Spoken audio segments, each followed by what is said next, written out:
I call it perseverance. There are other questions on my scale that don't have to do with hard work or resilience, but more about interest. And in particular, the stamina of your interests. It's one thing to get interested in things. Everybody gets interested in things. But to have grit is to stay interested in things and to get more interested in the same thing. And these questions are flipped. So if you say, oh my gosh, that's exactly like me, that means you would get a lower grit score. These would be things like, my interests change from year to year, or I often set a goal but later choose to pursue a different one.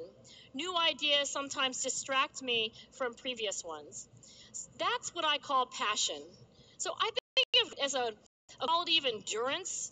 It is living life like a marathon, not a sprint, but there's two ways in which you do that. The stamina of your effort, your perseverance, your resilience, and the stamina of your focused interests. And I think they're both important, and when you put them together, they're tremendously powerful. Here's a graph of grit scores as a function of your age. So the farther you are to the right, the older you are in this sample of thousands of, the farther you are to the left, the younger you are. And the data are super clear. Grit goes hand in hand with age. It's actually one of the few things that looks like it improves with age, because there are a lot of things that don't improve or go down, right, which we all know. This little snapshot of data is enough to say that we build grit in students, that we can build grit in ourselves.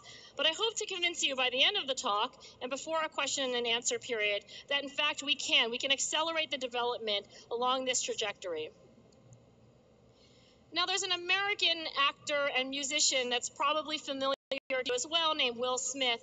I'm just going to play a short clip from a video where the interviewer asked Will, why you, right? Like, why you, of all the people in the world who could have become successful in Hollywood, why was it you and not someone else? The only thing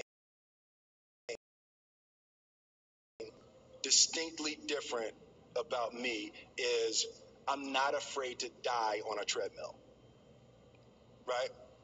I will run. You would not be outworked. I will not be outworked, right? Period. Yeah. You know, you might have more talent than me.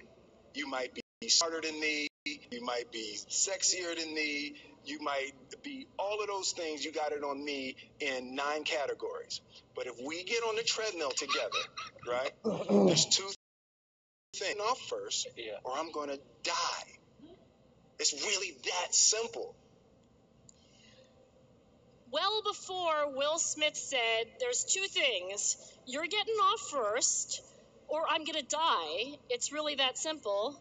Somewhat less eloquently, Sir Francis Galton, who was British, by the way, did the very first scientific study of high achievers. And in his systematic review of high achievers across the arts, painting and poetry, and also the sciences, mathematics, commerce, and law, he identified that the characteristics were not singular, but threefold. The truly eminent, Francis Galton said, have ability, call it what you will, but in combination with zeal and the capacity for hard labor. If you go on and read the rest of what he writes, to me, he's talking about passion for what you do and perseverance to keep working on it. Now, Galton had a slightly better known cousin named Charles Darwin, who read the book as soon as Galton had written it, and he wrote this letter back to his dear cousin. He said, "Dear Francis, you've made a convert of me, in a sense, for I've always maintained that men did not differ much in intellect, but only in their zeal and hard work." And he closes the letter. Darwin says, "I still maintain that zeal and hard work are the most important differences." Darwin himself, by the way, didn't fancy himself terribly clever. He felt he had a poor memory. He wasn't very good at abstract thinking. But he did say this in his autobiography. He said, "I don't know anyone else who loves what they do as much as I do, and who has been so steadfast in their efforts to make progress." Now, if you fast forward a few decades, you get to 1920,